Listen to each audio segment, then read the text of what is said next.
Bonjour daholo antsika rehetra ny tokantrano eny sy amin'ny toerana rehetra izay notsika ny fampianarana amin'ny dian'ity. Raha sitrapon'ny tompo dia faranantsika androany zany ny lesona mikasika ny hoe tempolon'ny fanamasina iny ary nandrefy izany tempolo izany ihany koa tsika tamin'ny nefa hitantsika tany amin'ny tomboka sereny zany ka io ny ahitana lizy hoe amin'le jerentsika le fanamasina hoe le fanan'Andriamanitra io no mitoetra ao anatintsika sa tsy fanan'Andriamanitra sa fanamamidaka no mitoetra ao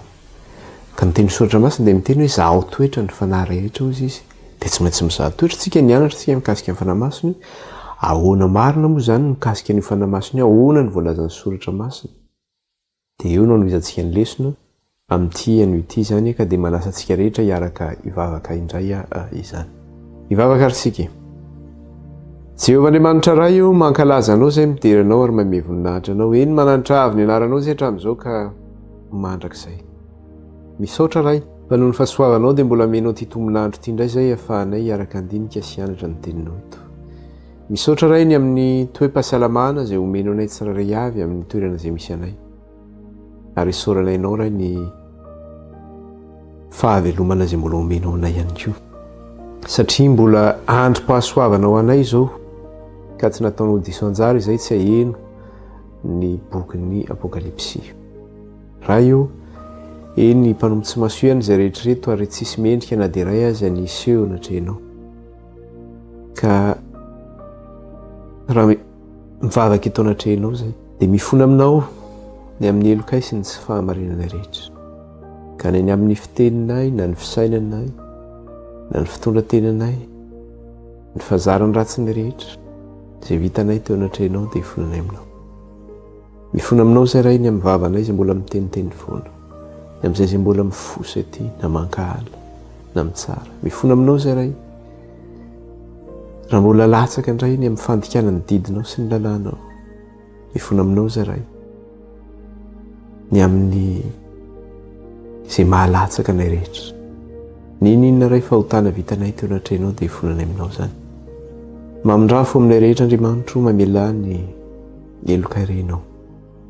koa mangataka aminao zay Kristy io diovy amin'ny rahanao izay rehetrareto ho afa-pahotana sy sao amin'ny rahanao zay Kristy ho afa-keloka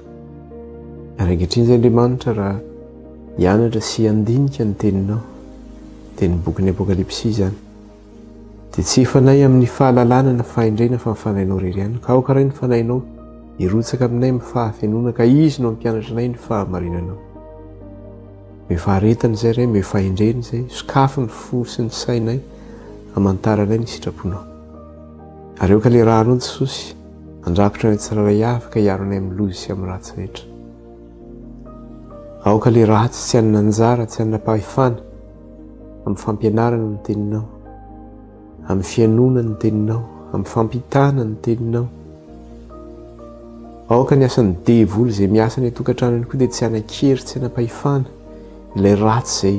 mampahory io mampijaly io tsy mampahita tory io izay mahatonga tsy fahasalamana io ninona asan'ny devoly tompo hoentina miasa anakanana fampianarana tsy handeha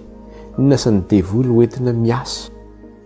anakorotanina ny tokantrano any sy hampijaliana sy hampahoriana any dia le devoly satana sy ny asany rehetra le vonona noho ny amin'ny rahanjanak'ondry sy ny fofinain'i Jesosy tsy manan-kery tsy maham-pahefana ny amin'izay voalaza rehetra teo lasa ny afo mandevina ny satana sy ny asany rehetra noho ny amin'ny rahanjanak'ondry sy ny fofinain'i Jesosy amin'ny anaran'i Kristy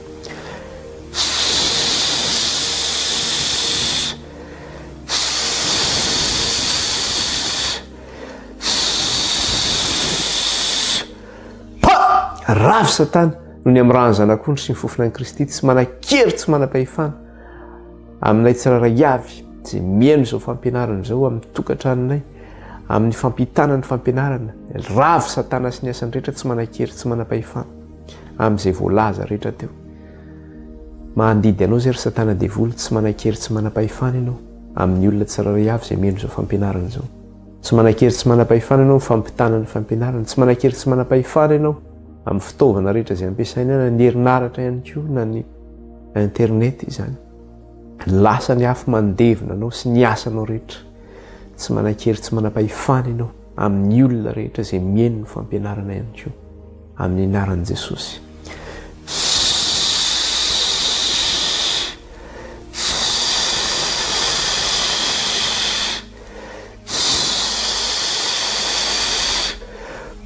Ravy Satana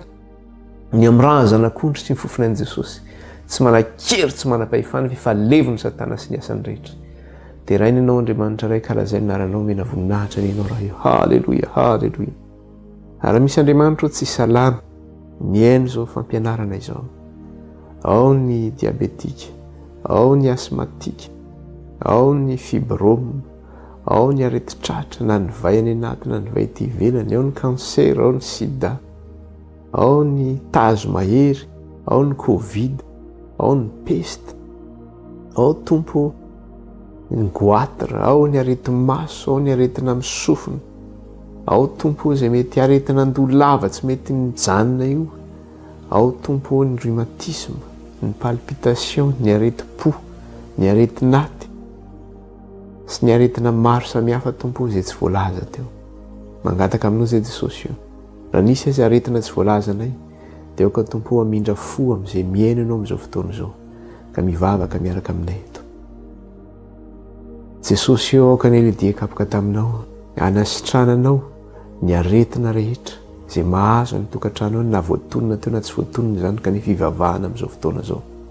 Dia aoka Jesosy ny diakapoka taminao hanasitrananao izay marary rehetra dia ho sitrana anay izy ireo Kristy eo no ny amin'ny diakapoka taminao. Eteza tompo efa nivavaka ny ianao any an-danitra ny ka hamindra fo. Halleluja, halleluja. Dia ankehitriny raha io raha hianatra ny teninao sy handinika izany izahay dia mampianarana ny teninao raha io amin'ny alalan'ny fanainao masina vavoninkaina izay vahoakanao. Anaran'i Jesosy nanatra tanaizany vavaka izany ray teto anatrehanao. Halleluja, amen. Iroso ary sika ny amin'ny fampianarany ny zavatra hitantsika izany raha nijery sika dia hitantsika hoe ifanamasina io zany miasa amin'ny fomba rehetra zany izy io. Ifanamasina io tsy voatery hoe fanomezam-pahasoavana anankiray ihany no amatarana fa hoe manana ny fanamasina ianao. Araky ny filavahan'ny olona hoe misy fiangonana mantsy dia mitenana izany mihitsy hoe ny fitenenana ny fiteny tsy fantatra no ahafantarana fa nandray ny fanamasina ianao. Nefa hitantsika tamin'ny farany teo fa hoe nizarazaraina ny fanomezam-pahasoavana ny fanamasina ary anisan'izany ny fitenenana amin'ny fiteny tsy fantatra na hoe parler en langue. Jerentsika kely ange izy io ato amin'ny Korintianina voalohany toko 12. Korintianina voalohany toko 12. Dia ahoana ozy izy eo amin'ny andininy 7 ka hatramin'ny 110 manao hoe ary izy rehetra dia samy nomena ny fampisehoana ny fanahy ahasoa fa ny anankiray nomeny fanahy teny fahendrena ary ny anankiray teny fahalalahana araka izany fanazany ihany ary ny anankiray finoana amin'izany fanazany ihany ary ny anankiray famezam-pahasoavana hoety masitrana amin'izany fanahy iray izany ihany ary ny anankiray ny manao fahagagana ary ny anankiray maminany ary ny anankiray ny mahafantatra ny fanahy samihafa ary ny anankiray ny miteny amin'ny fiteny samihafa tsy fantatra ary ny anankiray ny mandika fiteny tsy fantatra. Ireo rehetra ireo dia asan'ny fanahy iray ihany zarazarainy ho azy rehetra avy araka ny sitrapony. Ahoana izy eo amin'ny 110. Ireo rehetra ireo dia asan'ny fanahy iray ihany zarazarainy ho azy rehetra avy araka ny sitrapony. Zany hoe fanahy iray ihany no miasa amin'ireo. Fa ny fanahy zany manendry ty famezam-pahasoavana miteny amin'ny teny tsy fantatra mety amin'ny teolo ty famezam-pahasoavana mahaso manao asa sony amin'ity olona ty. Famezam-pahasoavana mandika teny tsy fantatra ny ataon'ny ty anankiray ty, manao fahagagana, manasitrana sy ny sisa zany. Na dia eo zany efa zany famezam-pahasoavana fanamasina izany izay vokatry ny fanahy ahafantarana fa nandray ny fanamasina ianao. Satria araka le tenin'ny Jesosy tamin'ireo mpianatra manao hoe azo hery ianareo amin'ny lilatsahan'ny fanamasina aminareo ka pouvoir ange zany, hery ange zany, hoe hery manasitrana zany, hery fanaovana soa zany, hery fanaovana fahagagana zany, puissance zany, hery zany. Kanefa ny apôstôly Paoly dia miteny manao hoe kanefa ozy izy nareo raha mangataka ny famezam-pahasoavan'ny fanamasina ozy izy dia zao ny tsara indrindra ozy izy no angatao dia ino io tsara indrindra io tsy hoe ny miteny amin'ny teny tsy fantatra io tsara indrindra io fa io tsara indrindra io dia ino ny faminaniana zany io famezam-pahasoavana tsara indrindra io jereo eto amin'ny andiny ny faraky amin'ny telopolo izy miteny eo amin'ilay toko faharoambin'ny folo io aono izy izy andiny faraky amin'ny telopolo nefa mandry fatratra ny famezam-pahasoavana lehibe indrindra ary indro izay lalana tsara indrindra no atoroko anareo maniry fatratra ny famezam-pahasoavana lehibe indrindra ozy izy dia famezam-pahasoavana lehibe indrindra moa dia ny faminaniana izany izy io ka izao nefany aoka atsika zany tsy voafitaka averiko tsara le izy aoka tsika tsy voafitaka hoe ny anotokana amantarana fanandray ny fanamasina ny olona dia ny miteny amin'ny teny tsy fantatra ny porofon'izany dia zao hoe misy vokatry ny fanahy be dehibe araka ny hitantsika teo izay omen'ny fanahy araka izay tiana nomezana azy anisan'izay zany ny miteny amin'ny fiteny tsy fantatra dia jereo fa atao amin'ny toko faharoambin'ny folo any koa izy amin'ny andininy fahatelo ambin'ny folo dia ahoana ozy izy eo andininy fahatelo ambin'ny folo dia zao ny voalaza fa fanara ihany no nanaovana batisa antsika rehetra ho tena iray na jiosy na jentilisa na andevy na tsy andevy ary isika rehetra dia efa nampisotroana ny fanahy iray ihany eo zany le hoe zay natao batisa ho any ao amin'i jesosy kristy tsy hoe natao jiosy natao batisa dia hafa ny anazy ny batisany na hoe jentilisa natao batisa dia hafa ny anazy ny batisany fa rehefa natao batisa ao amin'i jesosy kristy zany ianao na jiosy ianao na jentilisa ianao dia iny batisa iray ihany zany no nanaovana batisa ho atsika zany ho tena iray satria ho tonga ho tenan'ny kristy zany tsika vatan'ny kristy io le hoe tempolo ny fanahy masina dia toy izany le izy manao hoe eo amin'ny tapany farany ary isika rehetra dia nampisotroana ny fanahy iray ihany tsika zany natao batisa ao amin'i jesosy kristy ho tonga tena iray ho tonga tempolo ny fanahy masina dia rehefa tonga amin'izay tempolo zay tsika dia manao nampisotroana ny fanahy iray fa tsisy hoe fanahy hafa zany io hoe nivokatry ny fanahy amin'ny fiangonana zao dia hoe miteny amin'ny teny tsy fantatra dia izay ny efantarana fanandray ny fanahy masina io hitantsika teo fa maro ilay fanomezam-pahasoavan'ny fanahy masina ka ny fanahy masina zany na niasa izy io tany amin'ny testamenta taloha na tamin'ny davida io na tamin'ny saoly io na tamin'ny apôstôly io sy izay mbola niasa hatramin'izao androntsika kehitriny zao dia fanahy iray zany io fa tsy miova zany io fanahy io fanan'andriamanitra ray io ihany miasa amin'ny vahoakan'andriamanitra hatrany amin'ny testamenta taloha hatrany amin'ny testamenta voa ary hatramin'izao androntsika izao ka miverina amin'ny zavatra nresahana teo manao hoe raha maniry fantatra ozy izy ny fanomezam-pahasoavana lehibe indrindra isika dia inona ny tokony angatahantsika dia eo amin'le toko faefatra ambin'ny folo andininy voalohany izy no miteny an'izay zavatra zay zao ny teneny eo amin'ny andininy voalohany io amin'ny toko faefatra ambin'ny folo ahoana ozy izy miezah mitady ny fitiavana nefa mandry fatratra ny zava-panahy koa indrindra fa ny aminany ozy izy miezah mitady ny fitiavana nefa mandry fatratra ny zava-panahy koa indrindra fa ny aminany ozy izy raha maniry ny zava-panahy indrindra zany ianao dia inona ny zavatra katrahinao ny aminany zany no katsahana fa tsy hoe niteny amin'ny teny tsy fantatra no katsahana satria betsaka ny olona zany dia zay hoe mba ndraisana ny fanahy masina dia miteny amin'ny teny tsy fantatra satria be dehibe mihitsy ny fiangonana zany mampirisika amin'izay hoe nefantarina fa mandray ny fanahy masina dia miteny amin'ny teny tsy fantatra ianao fa raha maniry ozy izy ianao ny famomezam-pahasoavana lehibe indrindra zany dia zao ny aminany no katsaho indrindra ozy izy dia jereo tsara le izy eo amin'ny andininy farokatra amin'ny faefatra fampitahana zany le resaka faminaniana sy ny amin'le resaka hoe miteny amin'ny teny tsy fantatra fa izay miteny amin'ny fiteny tsy fantatra dia tsy miteny amin'ny olona fa amin'Andriamanitra inona no mahatonga an'izany satria ny zavatra tenenina ange satria teny tsy fantatra arak'izay teny tsy fantatra zay raha ohatra zany ianao ka miteny amin'ny teny tsy fantatra dia hoe tokony misy mpandika teny zany ianao na hoe miteny amin'ny teny tsy fantatra ianao dia le olona eo anolohanao miteny an'izay fiteny zay ianao tsy mahalala izy fa le olona zany no itenenan'ny fanahana azy amin'izay fotoana zay zany misy heviny le zavatra teneninao fa eto izy raha ohatra miteny amin'ny teny tsy fantatra fotsiny zany le olona kanefa tsisy malala le zavatra teneniny dia amin'isa zany izy no miteny amin'Andriamanitra ihany izy no miteny amin'izay fa izay miteny amin'ny teny tsy fantatra izy dia miteny amin'ny olona fa tsy miteny amin'ny olona fa amin'Andriamanitra. Fa amin'ny fanahy no itenena ny zava-miafina ka tsy misy olona mahalala. Fa izay maminany kosa miteny amin'ny olona ho fampandrosoana sy famparisiana ary fampiononana.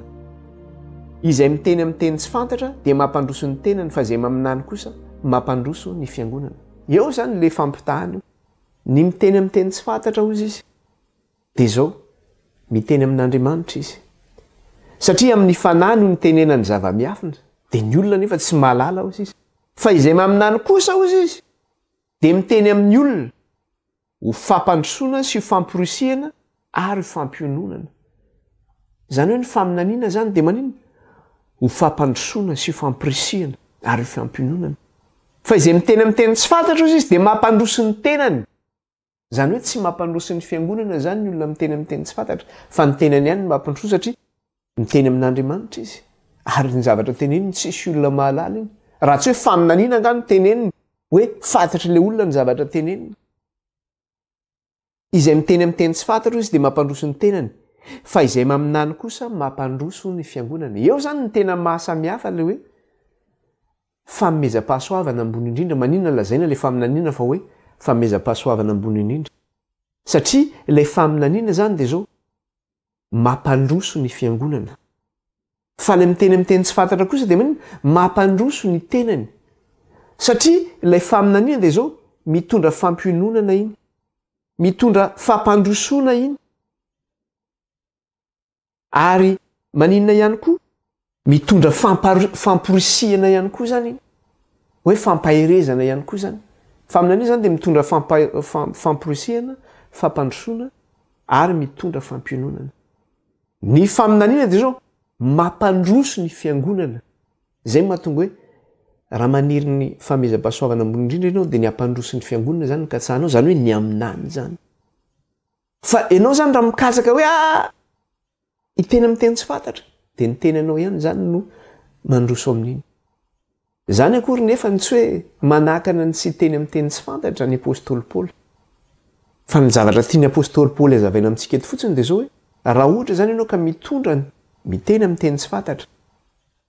dia hoe aoka zany hisy andika teny mba hahafahan'ny fiangonana mandray fampaherezana, mandray fampiononana, mandray fampandrosoana. Dia zao ny tenen'ny apôstôly Paoly. Raha asena misafidy izy manao inona ary ny tiantsika ozy izy dia 5 sy 9. Tiako ozy izy raha samy miteny amin'ny teny tsy fantatra ianareo rehetra, nefa aleo aminany. Fa izay maminany dia lehibe no miteny amin'ny teny tsy fantatra raha tsy mandika teny koa izy ahazoan'ny fiangonana fampandrosoana. Tiany apôstôly Paoly zany raha ohatra hoe raha miteny amin'ny teny tsy fantatra tsika, kanefa ozy ny apôstôly Paoly aleo maminany. Manino ny apôstôly Paoly miteny hoe aleo maminany? Zany hoe raha ohatra ka tsy misy mandika teny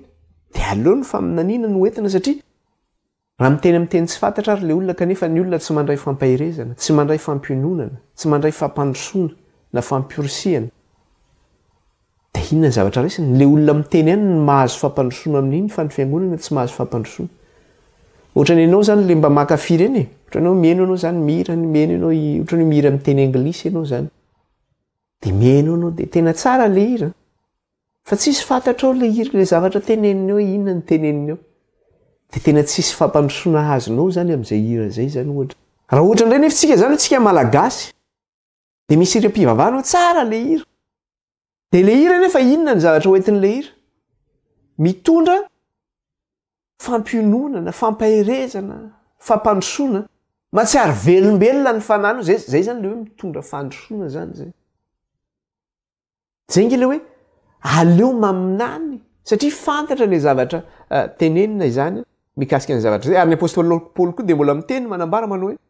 ny maminany ozy izy dia lehibe ozy izy noho ny miteny amin'ny teny tsy fantatra izany. Dia jerentsika ihany koa ty amin'ny 4:12 eo ihany izy 2:20 dia ahoana ozy izy 4:20. Vakitsika aloha le 9:9, vakitsika le 9:9 dia ahoana ozy izy? Nefa ry rahalahy, raha makeo aminareo aho ka miteny amin'ny fiteny tsy fantatra inona moa ny soa vitako aminareo amin'izany raha tsy fanambarana na fahalalana na faminaniana na fampianarana no itenenako aminareo. Dia izay le zavatra resantsika teo araka le ohatra ny tenentsika teo tamin'ile resaka hoe ira zany. Ohatra zany zany zao hitory teny amintsika teo dia hianatra boky ny apokalipsy tsika e. Dia tonga dia miteny anglisy be zany miteny amintsika eto na miteny sinoa. Dia miteny eo ngamba ataoko hoe tsy mandeha 2 minitra akory dia piatsika ngamba ny télé na ny radio izay notsika ny fampianarana. Tsisy zavatra fantatsika zany. Ohatran'ny hoe miteniteny foana fotsiny eto ako. Nefa rahalao izy raha makeo aminareo ka miteny amin'ny teny tsy fantatra, inona ny soa vitako aminareo amin'izany raha tsy fanambarana na fahalalana na faminaniana na fampianarana no itenenako aminareo. Zany hoe amin'ny teny mazava zany. Izay ny mahasamihafa be zany amin'le hoe fiteny tsy fantatra sy le resaka hoe faminaniana izany. Dia jerentsika le 240 teo dia ahoana ozy izy? Ary toy izany ihany koa ianareo raha fatra-paniry ny zava-panahy dia izay ampandrosin'ny fiangonana no tadiavy indrindra. Mampirisika mihitsy zany ny apôstôly Paoly eto. Inona ny zavatra amporisian'ny fiangonana? Raha tia azo ny fanamasina ianareo be dia be mihitsy ny fiangonana evangelika manao an'izany. Raha tia azo ny fanamasina dia makanesa ty dia ametrahan'le pastera tanana io. Na hoe vavahana eo le olona dia vavahany dia iny fa ohatra mitsingidina le olona na miovitrovotra daholo ny vatany iny dia miteny amin'ny teny tsy fantatra amin'izay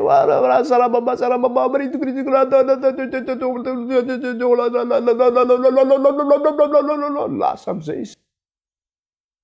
Fa tsisy zavatra fantatra ny zavatra teneniny eo fa misarababa eo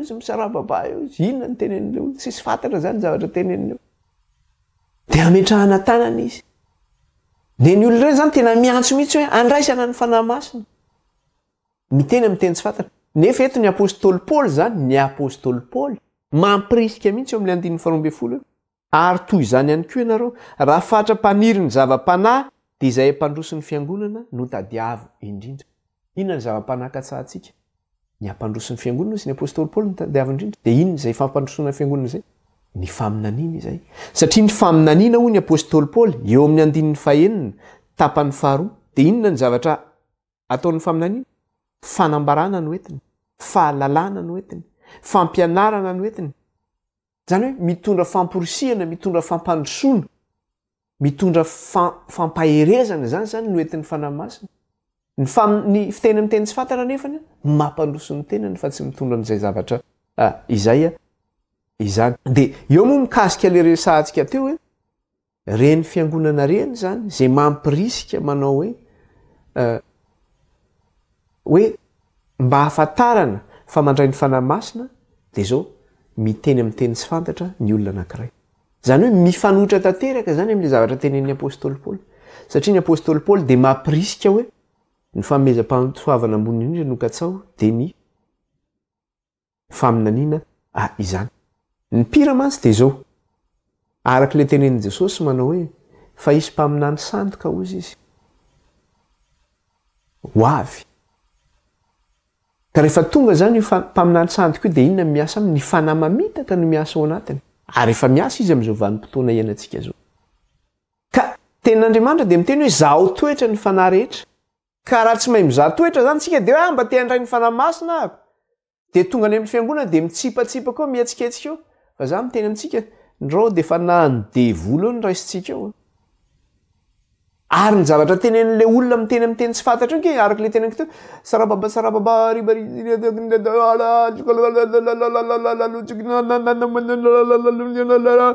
miteny io izy tsisy fantatra zavatra teneny io. Indraindray raha ny teny adjectif qualificatif na tsy fantatra intsony ny zavatra teneny io.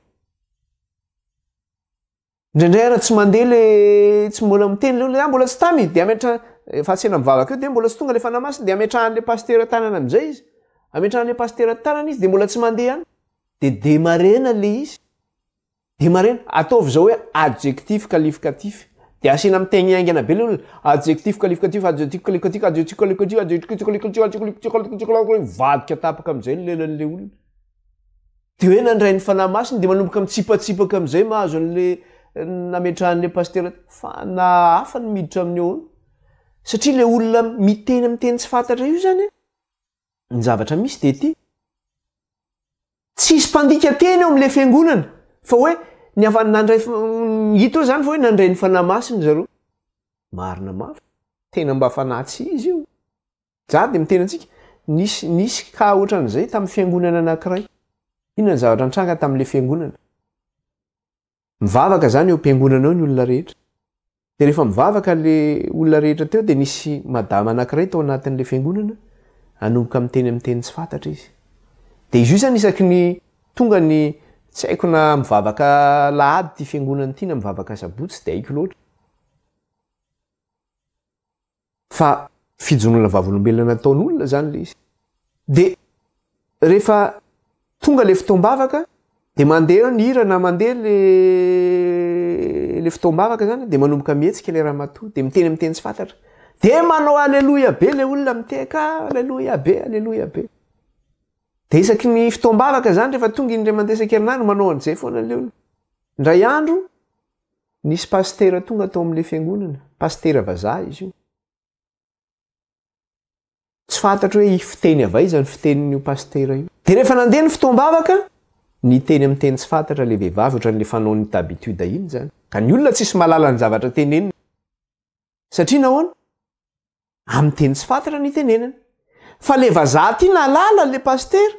satria amin'ny fiteny no ny tenenan'le olona de ozy izy le vazaha mantsen'le olona tao am-piangonana ampangino vehivavy io izy de hoe fa maninona manompa anareo fotsiny ny ataony ato izy sy maniratsiran'Andriamanitra fa ampangino vehivavy io malaky nareo esory tato amin'ny assemblée esory tato amin'ny fiangonana vehivavy io eo ny olona vao tonga zay izy ty zany isaky ny fotoam-bavaka maniratsiran'Andriamanitra sy manompa an'le fiangonana mimodiran'le fiangonana manimbazimba an'le fiangonana manozona an'le fiangonana de ny olona rehefa manao alleluia amen loza za de miteny amintsika rehefa tsisy mpandika teny de mitandrema satria tsy fantatra zay teneniny io nefa faly ary ny fiangonana hoe miteny amin'ny teny tsy fantatra daholo miteny amin'ny teny tsy fantatra daholo de fiangonana voazimbaziva vozy io sy de volony mandeho fanahy mamitaka ny miditra eo zay vo afaky ny adalany hoe ahoany ty zavatra ty nisy fotoana koa tamin'mbolambola kelikely angamba nisy fotoana izy iny nisy fotoana nisy nanasana iny andeha namonjy fotoam-bavaka tamin'ny fiangonana dehibe tsy tenenana anarina sao de misy tezitra indray ny fiangonana iny tenitenenina fiangonana dehibe izy nalaza be tamin'izany fiangonana evangelika de nitsofoka mba nitsofoka tao zany nasain'olona tao de mbola kelikely tamin'izany de nandeha le fotoam-bavaka zany io ao anatin'iny fotoam-bavaka iny ianao mivadika daholo ny lelan'izy rehetra vanaka fotsiny amin'ny jery hoe inona rety tsisy zavatra fantatra ny zavatra tenen'le olona miteny ny zavatra tsy fantatra daholo izy rehetrarehetra de nefa aveo nefa tsisy milaza koa ry ampilipitra ry zao ny fandika tena fa nisy teny fa samy miogaoga daholo sy miovitrovitra eo daholo tsy fantatra hoe inony ty zavatra ty fa mbola resantsika rehefa aveo moa mikasika an'izay zavatra zay zany ary mikasika ny zavatra nambarako teo de zao am'le fiangonana reny na mihaino hira filazantsara izy ka eo am'le fiangonana de rehefa mandeha iny hira iny ka mahazo fafiny am'izay izy am'le hira mihetsika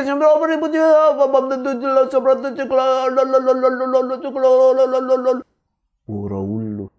mitsolalalasy mikilalasy misarababao daholo farany manao hoe alibaba polisy sa volero zay vo afaka hoe ahoany ty zavatra ty fa raha misy zany miteny amin'ny teny tsy fantatra de zao manao hoe aoka hisy mpandika teny hoy ny apôstôly Paoly zay nge le teneniny teo am'le andininy faheniny nefa riralao izy izy raha makeo aminareo aho izy izy ka miteny amin'ny fiteny tsy fantatra inona moa ny soa vitako aminareo raha tsy fanambarana na fahalalana na faminaniana na fampianarana no itenenako aminareo zany hoe raha miteny amin'ny teny tsy fantatra zany ny apôstôly Paoly de zay hoe amin'ny fahalalana no itenenany zany hoe misy mpandika teny zany izy amin'ny faminaniana no itenenany amin'ny fampianarana no itenenany satria tsy soa azony zany eo amin'ny andininy fahadimy izy de zao ny teneniny tiako raha samy miteny amin'ny teny tsy fantatra nareo rehetra nefa aleo aminany fa izay maminany de lehibe no miteny amin'ny teny tsy fantatra raha tsy mandika teny koa izy azony fiangonana fampandrosoana zany hoe rehefa miteny amin'ny teny tsy fantatra zany ianao de mila misy mandika teny iny azon'ny olona fampandrosoana zany zay mahatonga hoe ny faminaniana lehibe no miteny amin'ny fiteny tsy fantatra Dia amin'ny toko 420 ihany izy 770 ka hatramin'ny 770 dia ahoana ozy izy amin'ny anaran'i Jesosy. Koa aoka izay miteny amin'ny fiteny tsy fantatra angataka mba hay mandika teny koa. Raha misy zany amin'ny fiangonana miteny amin'ny teny tsy fantatra dia aoka koa izy angataka fanomezam-pahasoavana mahay mandika zay teny zay. Mba haizan'ny fiangonana inona? Fampandrosoana. Mba haizan'ny fiangonana faminaniana, andraisan'ny fiangonana faminaniana, andraisan'ny fiangonana fampianarana. Fa raha ohatra zany izy tsy manana an'izay fanomezam-pahasoavana mandika teny zay, na mety hoe misy olona amin'ny fiangonana tsy afaka mandika le teniny koa, dia aoka izy angina. Satria nahoana? Tsy mampandroso ny fiangonana zany zay zavatra zay, satria miogaoga fotsiny eo izy amin'izay zavatra zay. Toy izantsika le vaky teny 420 fa raha mivavaka amin'ny fiteny tsy fantatra aho dia ny fanahiko ihany no mivavaka, fa ny saiko kosa tsy mahavanona. Ahoana ary no izy? Sady hivavaka am-panahy no vavaka an-tsaina koa aho, sady hira am-panahy aho no hira an-tsaina koa aho. Fa raha misaotra am-panahy fotsiny ihany ianao, ataon'izay tsy mahay ahoana no anao amenna raha misaotra ianao, satria tsy malala zay lazainao izy. Ianao zany miteny eo ianao hoe andao tsika hiary hivavaka, andao tsika hiary hivavaka, dia mandeha eo zany no vavaka eo, ohatrany hoe vavaka eo misy anglisy eo, misy sinoa eo, misy frantsay eo, dia ianao gasy zany dia hoe vavaka dia vavaka amin'ny teny malagasy. Andriamanitra mamindrafo aminay mamelany elokay, Andriamanitra ka reny fanahinao rotsaka aminay amin'ny fahafenona. Andriamanitra zao tsisy zavatra fantatry le sinoa na ny anglisy eo na ny amerikanina eo. Iny zavatra teny ahoana ny aizany misaotra n'Andriamanitra ny amin'ny zavatra nivavahanao teo. Tsisy zavatra fantany zany na ny kely azy. Tantaraiko zavatra kely tsika. Tamin'izay vao tonga tety Frantsa zany, amin'izay vao tonga tety Frantsa dia nanino mivavaka tamin'ny fiangonana anankiray zay fiangonana adventiste zany izy. Dia rehefa nivavaka tamin'ny fiangonana io zay dia nisy gropina gasy zany tao amin'ilay fiangonana. Dia hoe tsara tsika mba manao gropina chorale na hoe gropina sekoly sabata mba miaraka zany, dia hoe gasy, dia rehefa manao sekoly sabata dia hoe groupe gasy. Nefa amin'ny fiangonana misy vazao, misy olona avany amin'ireny île des Antilles reny zany eo, Guadeloupe, Martinique sy ny karazany reny zany, avany Polynésie, misy avany Espagne ao, misy avany La Réunion. Zany hoe cosmopolite le fiangonana zany, fa zany hoe miteny frantsay daholo nefa reo membre ny fiangonana reo. Ny zavatra misy anefa dia ty le gasy zany nangataka mihitsy hoe alao zay mba navondrona hoe mba gasy mba mitokana hoe anao chorale gasy, anao sekoly sabata gasy, dia lasa ohatrany hoe nitokana le groupe. Dia rehefa nanao chorale iny amin'izay dia ianao moa vao tonga zany ianao tsy malala dia hoe ahoana loatra. Dia tafaraka tamin'le groupen'le gasy teo zany ianao, dia tonga ny fotoam-bavaka zany ianao hoe anao hira zany ianao, raikitra ny hira zany anao chorale ianao, dia miakatra ery amin'ny pilipitra ery dia mihira zany ianao, mihira manao chorale. Ianao mihira iny mihira amin'ny teny gasy ianao. Dia ny zavatra hain'le olona le mélodie fotsiny dia mihaino fotsiny izy, ohatrany ianao mba mihaino hira amin'ny teny anglisy reny zany, na mihira amin'ny teny sinoa reny, na mihira amin'ny teny japonais reny, dia mba mihaino eo zany ianao. Miao, mba mihaino sinoa zany ianao. Na hoe konnichiwa, mba zay zany mba hainao, zay zany mba fatapatatra kely, mba mahay teny anankiray fotsiny ianao zany, mba mahay teny anankiray ianao zany, zay mba hainao. Teny gasy ny rahana tao. Tsisy le olona zany mihaino fotsiny eo. Dia ahoana moa ny anaovan'le olona mainna ny amin'izany hoe fisaorana ny amin'izany. Satria miteny amin'ny teny tsy fantatra, ianao zany mampandroso ny tenanao fa tsy mampandroso ny fiangonana. Ary ny tena nahitana lizy hoe tena tsy mety, ianao zany tsy gasy, tsy tena tonga saina ianao siny, satria hoentin'le groupe, hoentin'le mouvement no. Fa rehefa nahita an'iny koa, satria misy gropina afrikanina koa, misy afrikanina koa tao amin'le fiangonana, dia mba nanao koa ny gasy, andao koa tsika mba hanao. Na lefa ndralako ny azy mba nanao chorale izy nitsangana ty. Eo amin'izay ianao vao mivanaka. Tsisy zavatra hainao ny zavatra tenenina ny ray. Tsisy fampandrosoana. Inona ny fampandrosoana azonao amin'izany? Mba tsika zany zay manao an'io misy antokotoko am-piangonana io, tsy tokony manao an'io mihitsy. satria ny raha zavatra katsaina indrindra dia zao ny ampandroso ny fiangonana raha no koralina tsika dia ny ampandroso ny fiangonana atao fa za mampandroso ny gasy na mpamandroso ny gropy anankiray fa ny fiangonana zay mo anatin'ny fiangonana dia inona zany no fiteny iraisan'le fiangonana teny frantsay dia teny frantsay zany nitenenanao ampandroson'le fiangonana fa tsy hoe am'teny tsy fantatra ianao dia inona tonga fotsiny tsy mba tonga ianao andeha hivavaka zany mba hoe any am-piangonana ny raisana fampahirezana fampiononana ny ainga-tany an-trany ianao ohatra n'iny any niverenanao nody zany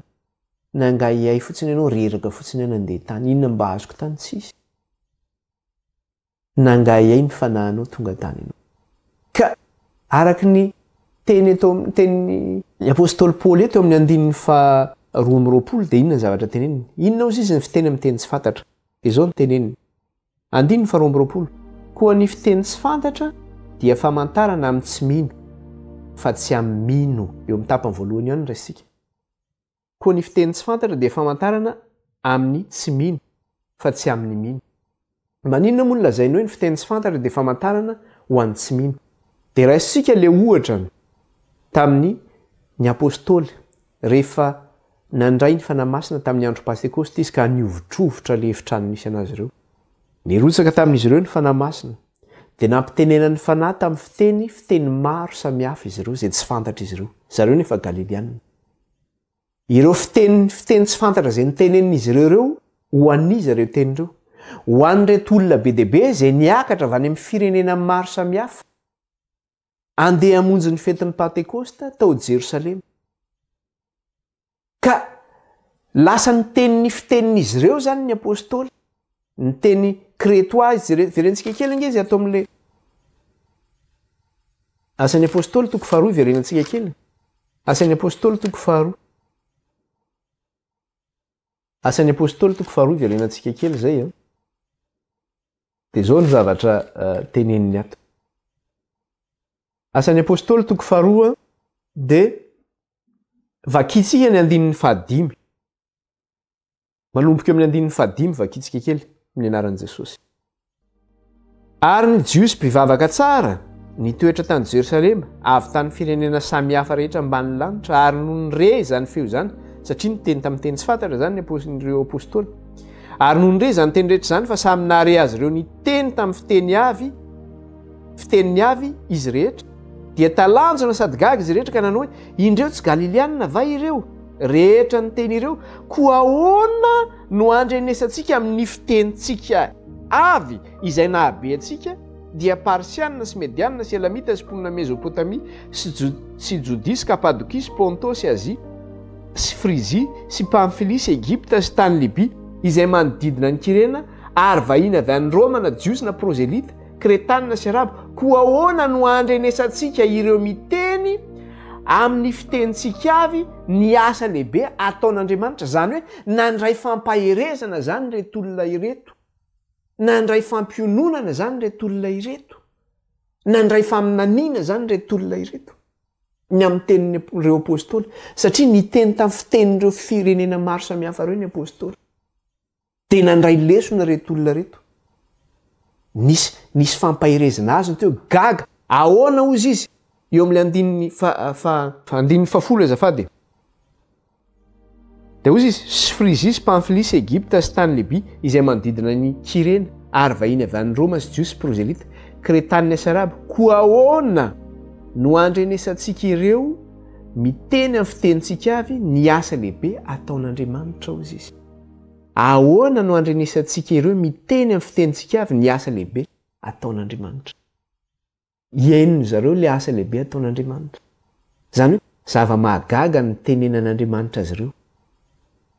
amin'ny alalan'reto apôstôly reto tamin'ny alalan'ny fiteniny zany hoe reto olona reto hafa firenena daholo ny tonga eo zany hoe jiosy izy fa avany amin'ny hafa firenena satria mipetraka ohatrany hoe ny gasy mipetraka eto Frantsa zao hoe diaspora zany na hoe any Chine na hoe any Afrika zany dia rehefa tonga ny Madagasikara izy dia misy miteny amin'ny teny tsy fantatra eo dia sady miteny amin'ny teny frantsay izy miteny amin'ny teny sinoa izy miteny amin'ny teny afrikana izy gaga hoe tsy gasy fe reto tao mahay miteny an'izany fiteny zany dia ohatr'izany mihitsy reto olona tonga tato Jerosalema reto jiosy avy any amin'ny firenena maro samihafa avany izy ireo firenena grika arabo sy ny toerana maro samihafa roma rehefa tonga teo izy gaga izy tsy galilianina ve reto lehilahy reto ka ahoana no andrenesantsika ny fitenitsika nabe atsika ozy izy itenenany zareo ny zava-mahagaga avy amin'andriamanitra dia talanjona izy ireo na ino izany talanjona izy rehetra sy ny anahana sady nresaka hoe ahoana no hevitra n'izany fa ny sasany moa le eo amin'ny andininy fatelo ambin'ny folo dia ny sasany ny omeka nanao hoe leony divay mamy ro ny mpanaratsy sy ny mpanatsatsy moa tsy maintsy misy fona zany zay zany le fahagagan'andriamanitra zany hoe raha miteny tsy fantatra zany ny olona anankiray dia zao hoe fantatra zany ny zavatra tenenin'le olona fa tsy hoe tsy zavatra tsy fantatra ao le zavatra tenenina zany ka raha miteny tsy fantatra zany ianao ny zavatra teneninao zany dia zava-mahagaga ataon'andriamanitra ny tenenao maminany zany ianao amin'ny zavatra teneninao manambarany zava-miafinao ampon'le olona resahanao amin'iny fiteny tsy fantatra iny ianao mianjaanja ka hanika resy lahatra izy ny amin'ny fahamarinana zay hoentinao zay mihitsy le tenenin'ny apôstôly paoly teo amin'ny andininy faefatra am'roapolo andininy faefatra am'roapolo sy ny fahadimy am'roapolo fa raha samy maminany izy rehetra ozy izy ary miditra ny tsy mino zany hoe satria ianao zany ny anao miteny tsy fantatra iny ianao ka hoe misy hoe azon'le olona le zavatra teneninao amin'ny fitenin'le olona ianao tsy mahalala iny fa le olona mahalala ny fiteninao na ihany koa hoe misy mandika teny le fiteninao dia raha vao misy mandika teny zany iny fiteninao iny zavatra teneninao tsy fantatra iny na hoe fantatra le olona afa firenena ny zavatra teneninao iny maminany amin'le olona zany ianao amin'izay fotoana zay dia ahoana ozy izy amin'ny andininy faefatra am'roapolo fa raha samy maminany izy rehetra ary miditra ny tsy mino izy izy na ny tsy mahay dia ho voan'ny mianatra taony izy rehetra izy sady ho tsarain'izy rehetra ka dia miseho ny zavatra tahakana ao am-pony dia iankohaka izy ka hivavaka amin'andriamanitra sady ilaza fa andriamanitra dia ao aminareo marina tokoa fahagagana nge zany ny reta zay ny mahazava-dehibe n'le hoe faminaniana no itenenana satria ny faminaniana zany dia zao mampianjaanja zay miafina rehetra manambara zay tian'andriamanitra ho ambara aminao directement zany ianao amin'ny fiangonana io mitondra fampahirezana mitondra fampiononana ka raha misy olona miteny amin'ny teny tsy fantatra zany ka raha misy mandika teny iny dia maminany amin'le olona zany ianao raha misy mandika teny iny fa raha tsisy mandika teny iny na tsy fantatra le olona eo alohanao ny zavatra teneninao dia tsisy zavatra azony zany zay tsisy fampandrosoana ho azony zany amin'izay fotoana izay zany ka ny fanontaniana mipetraka zany dia ity manao hoe ho an'ireo fiangonan'ireo zay miteny amin'ny teny tsy fantatra ary miantso mihitsy izy manao hoe tsy maintsy miteny amin'ny teny tsy fantatra sika dia ny fanontaniana mipetraka dia ity manao hoe mety ve raha miteny amin'ny teny tsy fantatra daholo ny fiangonana ray manontolo mety ve zany rary ny eo anatrehan'andriamanitra ve raha hoe miteny amin'ny teny tsy fantatra daholo ny fiangonana ray manontolo araka le niteneniko teo hoe misy fiangonana dia miteny amin'ny teny tsy fantatra izy eo tsisy mpandika teny fa dia samy miogaoga sy miteny eo daholo izy rehetra ary raha ohatra ka miteny amin'ny teny tsy fantatra ny fiangonana ray manontolo kanefa miditra ny tsy mino dia mba ahoana ny réaction ny tsy mino amin'izany fotoana izany mba ahoana ny fieritreritra ny tsy mino amin'izany fotoana izany dia io ny tenen'ny apôstôly paoly amin'ny andininy fahatelo am'roapolo ahoana ozy izy koa raha vory ny mpiangona rehetra ary ny olona rehetra samy miteny amin'ny fiteny tsy fantatra ary miditra ny tsy maina ny tsy mino tsy ho lazainy fa verisaina ianareo zany mihitsy le izy mivory ny fiangonana ray manontolo izy izy ka miteny amin'ny teny tsy fantatra miditra ny tsy maina tsy mino tsy ho lazainy fa verisaina ianareo lazainy fa adala ianareo foka ianareo mitapy ianareo izy izy efa vory eo nidirany fanahy mamitaka ty fiangonana ity mitsoka mihitsy angambana izy ary na mety ome izy mivanity hoe inona re ty lasa dala le fiangonana ray manontolo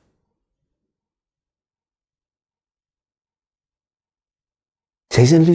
aoka ny fiangonana ray manontolony koa tsy teny amin'ny teny tsy fantatra zany ary ny apôstôly paoly moa dia miteny an'izany mihitsy hoe mbola resahantsika eo mikasika an'izay fa za sendra ny expérience io ndray mandeha zany misy fiangonana anankiray zay zany eo ao Madagasikara izy io ny foibe ny moa ty Ampitan-dranomasina ty zany dia io zay izy io fiangonana io tena mibase amin'ny resaka hoe mandray ny fanahy masina dia miteny amin'ny teny tsy fantatra dia zay mipetraka tam'izay zay mipetraka tany Tomasina tam'izay fotoana zay zany dia fifanolo-bodorindrina aminay le izy dia tam'izay zay mbola nataontsika hoe tany amin'ny faefatra amby folo taona tany angamba tam'izany vanim-potoana zany dia indray andro dadanay narary zany rehefa mihetsika ny efa miovaova foana ny toetrandro ny tamatavy amin'ilay avy orana zany dia le le fofona mandona iny ndrivotra hoentiny zany de mitondra mihetsika le asma de eny le raha matoto foana misy fotoana mihetsika ny asma de manala elo izy matsososy de mba tsara ivavahana ozy izy fa afaka ivavahana angeo de tsy nandamy totrano eny ary de mitondra ny olona vany amin'ny fiangonana izy ohatra nisy délégation kely nentiny zany ohatran'ny karazana ohatran'ny hoe olona zany na olona importante amin'le fiangonana ngamba teo midimy teo zareo niaraka angambany ohatr'izay de tonga teo amin'ny tokantranony ray aman-dreniko zany de hoe vavaka ho an'ny dadako teo zany izy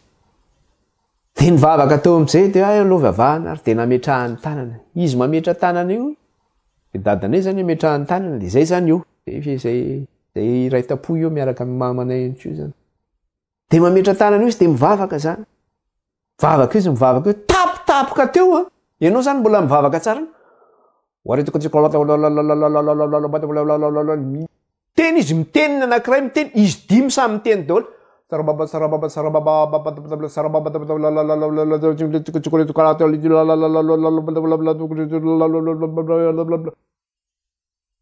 fa inona ny zavatra nisy tonga de nivaranitika ho azy zay tsy za rery fa zay rehetrarehetra dadanay metrahany tanana iny tapaka ny tsinainy nakombonalaky ny valanalalainy tanana nakombona zamy zany vanitika fa mitana eo mba menatra koa ianao tsy ny hoe lolona va tapatsinay daholo zay rehetrarehetra tsy vitany hoe tapatsinay zay fa ngany isy nandika teny teo hoe inona ny tenenindreo na inona ny tenenindreo fa vita ny vavaka nataony de vita ny sarababahany teo de vita le izy fa de zay izy tsy lazainy olona hoe adala venareo foka venareo tanteraka angila izy de tena zany tokoa le izy hoe foka adala tsisy mpandika teny aoka ny fiangonana koa tsy mifiangonana ray manontolo ny teny amin'ny fiteny tsy fantatra ozy izy jereo tsara zao ny teneny 9 sy ny 7 zao ny teneny apôstôly paoly ato amin'ny 9 sy ny 7 aono izy ny apôstôly paoly misaotra an'Andriamanitra ozy izy fa miteny amin'ny teny tsy fantatra mihoatra noho ianareo rehetra ao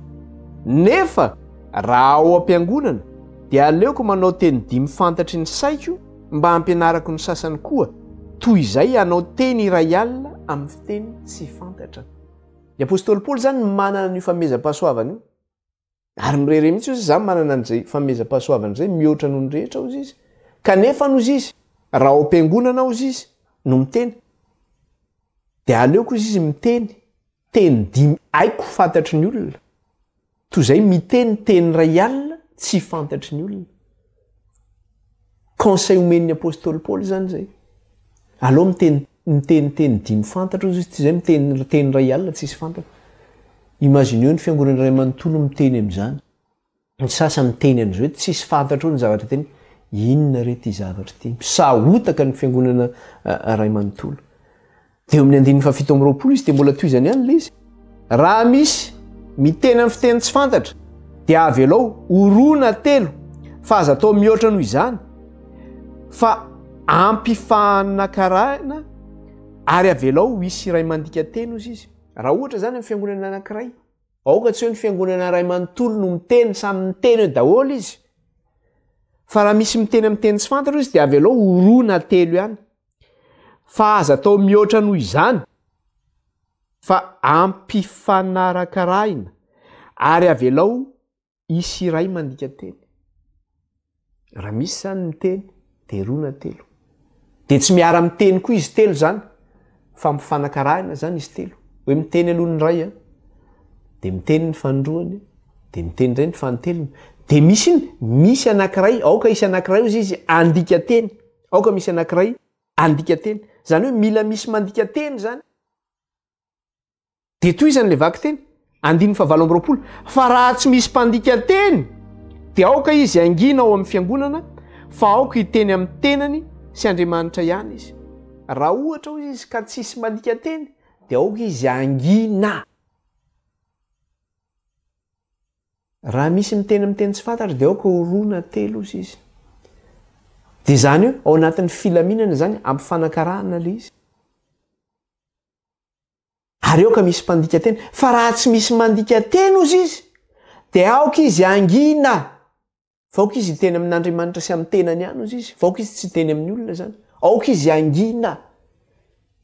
raha misy zany ny teny amin'ny teny tsy fantatra ao am-piangonana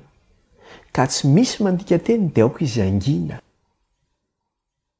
ka reny fiangonana miteny amin'ny teny tsy fantatra be deaibe reny nefa tsisy mandika teny dia miteny amintsika ny apôstôly paoly eto miteny amintsika ny fanahy masina eto manao hoe aoka izy angina satria ny tenin'ny apôstôly paoly tsy avy aminy zany fa ny fanahy no mampiteny azy aoka izy angina rehefa tsy misy mandika teny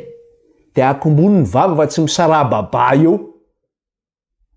fanahy mamitaka ny miditra eo aoka izy angina ozy izy rehefa tsisy mandika teny izany nefa ny apôstôly paoly dia tsy manakana ny hoe tsy tenenana amin'ny fiteny tsy fantatra fa ny zavatra tian'ny apôstôly paoly tenenana dia hoe aoka ao anatin'ny filaminana ozy izy ary eo ka isy andika teny zereo ny zavatra tenenina andininy fasivy amin'ny telopolo sy ny efapolo zao ny tenin'ny apôstôly paoly andininy fasivy amin'ny telopolo sy ny efapolo koa amin'izany ry rahalahyko maniry fatratra ny aminany ary aza mandrara tsy hiteny amin'ny fiteny tsy fantatra kanefa aoka ny zavatra rehetra atao amin'ny fahamendrena sy ny filaminana ny apôstôly paoly zany tsy manjara ny olona ninona ny tsy hiteny amin'ny teny tsy fantatra fa mampirisika ny olona ny aminany izy kanefa ny zavatra tenin'ny apôstôly paoly dia zao hoe aoka ny zavatra rehetra atao anatin'ny fahamendrena sy ny filaminana raha misy miteny amin'ny teny tsy fantatra aoka roana telo no miteny amin'ny teny tsy fantatra ary aoka ampifanarahana izy ary aoka misy mandika teny fa raha tsy misy mandika teny ozy ny apôstôly paoly dia aoka izy angina zay le hoe amin'ny famendrena sy ao anatin'ny filaminana zany fa raha vao efa amin'ny fiangonana ray manontolo zany no miogaoga ray manontolo dia efa tsy izy zany zay rehefa tsisy mpandika teny dia efa tsy izy zany zay aoka izy angina inona moa zany ny tanjon'ny vokatry ny fanahy ny tanjon'ny vokatry ny fanahy zany dia zao hoe ho fampandrosoana ny fiangonana rehefa tsy mampandroso ny fiangonana zany dia zao alao mijanona le zavatra satria nizay ny zava-dehibe indrindra katsahana raha mikatsaka ny fameza-pahasoavana ambony indrindra isika izy izay vany hoe vokatry ny fanahy zany fameza-pahasoavana fanahy masina dia aoka ho fampandrosoana ny fiangonana dia ny zavatra rehetra ozy izy ny apôstôly paoly dia aoka ho fampandrosoana ny fiangonana andiny ny fahinina amin'ny roapolo izy miteny an'izay ahoana ary no izy ry rahalahy raha miangona ianareo zany hoe anatin'ny assemblée zany eo anatin'ny fiangonana raha miangona ianareo misy tahanao hira ianareo misy tahanao fampianarana misy manana fanambarana misy manana fiteny tsy fantatra misy manana fandika teny aoka ny zavatra rehetra atao ho fampandrosoana na inona zany teneninao na hihira zany ianao na hitory-teny zany ianao na fampianarana no hoentinao na amin'ny fiteny tsy fantatra no atao ninona zany zavatra ho ataonao eo dia zao aoka ho fampandrosoana ozy izy no hitenenanao zay ihany mampandroso ny fiangonana ve zany zavatra ataonao zay ihany ny antony tokony hitenenanao zany amin'izay fotoana zay fa rehefa tsy mampandroso ny fiangonana dia akombony ny vava akombony ny vava dia eo zany le izy manao hoe ho an'ireny fiangonana reny zany dia zao hoe miteny amin'ny tsy fantatra reny dia mametraka fanontaniana ngeza be mihitsy manao hoe move efa nan'andriamanitra marina no miteny amin'ireny fiangonana reny ho atsika zay eo anatin'ny fiangonana reny dia mametraha fanontaniana ndrao dia mba fanahy mamitaka ny tonga satria nahoana tsy misy mpandika teny ange tsisy mpandika teny raha misy mpandika teny mba azonao indray le zavatra fa raha tsisy mpandika teny mampametraka sao dia mba fanahany devolo no miasa satria ny fanahany devolo io rehefa miasa ange dia mampiteny amin'ny fiteny tsy fantatra koa io ary reny fiangonana miteny amin'ny teny tsy fantatra reny ve zay ohatrany hoe ny apôstôly ny teny tamin'ny teny tsy fantatra reny fiangonana miteny amin'ny teny tsy fantatra reny ve mampandroso ny fiangonana ve reny mampianatra ve reny mitondra fampahirezana ve reny fa ny apôstôly dia zao nitondra fampandrosoana nitondra fampahirezana nitondra faminaniana hanika resy lahatra tampony ny olona nandreny teny tsy fantatra nentin'ny apôstôly paoly ny apôstôly nyreo apôstôly fa nareo fiangonana kosa zay miteny amin'ny teny tsy fantatra io mitondra fampahirezana ve nareo mitondra fampiononana ve nareo tsy misy an'izany fa miogaoga fotsiny ny olona rehetra ary mariako tsara fa le fiteny tsy fantatra zay nitenenany reto apôstôly reto dia teny ino ny fiteny tsy fantatra ny teneny io teny fantatra nge io e fa tsy fitenin'izy ireo e teny fantatra io fa tsy fitenin'ny zareo galiliana tsy fiteny hebreo zany io teny iny nyteny sinoa ny teny arabo ny teneniny teo teny grika ny teneniny teo teny fiteny avy any mezopôtamia ny teneniny teo teny parsiana ny fiteniny teo teny kretoany fiteniny teo ny kirena sy ny zavany fiteny maro samihafa ny toerana anavany roma zany hoe teny fantatra zany ny teny anen'izy ireo zareo no tsy malala le fiteny fa ny olona zay nandre fantatry ny olona tsara ny zavatra teneny satria fiteny misy le zavatra teneny reto olona milaza miteny amiteny tsy fantatra reto nefa ndinona ny zavatra misy miteniteny foana fotsiny angizy sady tsy teny anglisy tsy teny sinoa tsy teny grika tsy teny afrikana tsy teny frantsay tsy zany ny zavatra teneny fa teniteny foana ny zavatra teneniny eo sarababa ny ataony eo fiteny avaiza zany misarababa fotsiny eo izy dia matonga mahetra-panontany io soa dia mba fanahany devoly satria teny tsy fantatra nge zany fa le teny tsy fantatra zay teneniny reto apôstôly reto dia teny misy manerana n'izao tontolo izao fa zareny tsy mahay miteny anazy dia zao ny teneniny ato amin'ny toko fahefatra ambin'ny folo andininy fafolo sy ny faraika ambin'ny folo ny apôstôly paoly no niteny anazy io andininy fafolo sy ny faraika ambin'ny folo misy fiteny maro samihafa amin'izao tontolo izao ka samy manana ny heviny avy koa raha tsy mahalala ny hevitry ny fiteny eo dia ho vaka amin'izay miteny ary izay miteny ho vaka amin'ny kosa misy fiteny maro samihafa izy amin'izao tontolo izao ka samy manana ny heviny avy izy zany hoe le fiteny tsy fantatra teneniny eto zany le resahan'ny apôstôly paoly eto dia zao teny maro fantatra amin'izao tontolo izao le fitenin'izao tontolo izao iresahana io dia ozy izy koa raha tsy mahalala ny hevitry ny fiteny eo koa vaka amin'izay miteny ary izay miteny ho vaka amin'ny koa dia ho samy vaka eo dia samy mivanaka eo zany rehefa tsy fantatra le izy fa io zavatra teneniny io zany dia zao teny fantatra zany io teny io fa tsy fitenin'le olona miteny zany le izy fa ny fanahy no mampiteny azy za zao zany miteny dia lasa mahay miteny ohatra za tsy mahay miteny anglisy lasa mahay miteny anglisy ohatrany lasa mahay miteny sinoa lasa mahay miteny japonais lasa mahay miteny grika lasa mahay miteny hebreo satria le fanahy no mampiteny ho an'izay olona tandrifiny zay ho an'ny olona mahay miteny hebreo sy ny teny grika sy ny teny parsiana sy ny maro samihafa zany zany hoe le fiteny eto zany dia misy heviny zany le fiteny fa tsy hoe tsisy heviny misy fiteny maro izy samihafa amin'izao tontolo izao ka samy manana ny heviny any zany hoe misy heviny zany le teny fa tsy hoe tsisy heviny ka ho an'ireo fiangonana zay miteny amiteny tsy fantatra tsisy heviny ireo tsy fantatra teny avaizy zany tsy miexista akory so dia mba fiteny-dralava any amin'ny fiainantsika tany zany fa za dia miteny antsika mihitsy ho antsika zay mandeha amin'ireo fiangonana ireo manao hoe tongava ty ozy le olona mihitsy raha te handray ny faramasina reo dia tongava ty amin'ny fiangonana misy anay aty fa mandray tena marina tokoa fa mandray fanahy ianao fa za dia mino an'izany mihitsy hoe tsy fanahy masina ny raisina amin'io voalohany aloha tsisy mpandika teny faharoa manaraka an'izay teny miogaoga no zavatra teneniny io sarababa amin'izay rehefa tsy miteny le olona dia velomina ohatran'le tomobile dema reny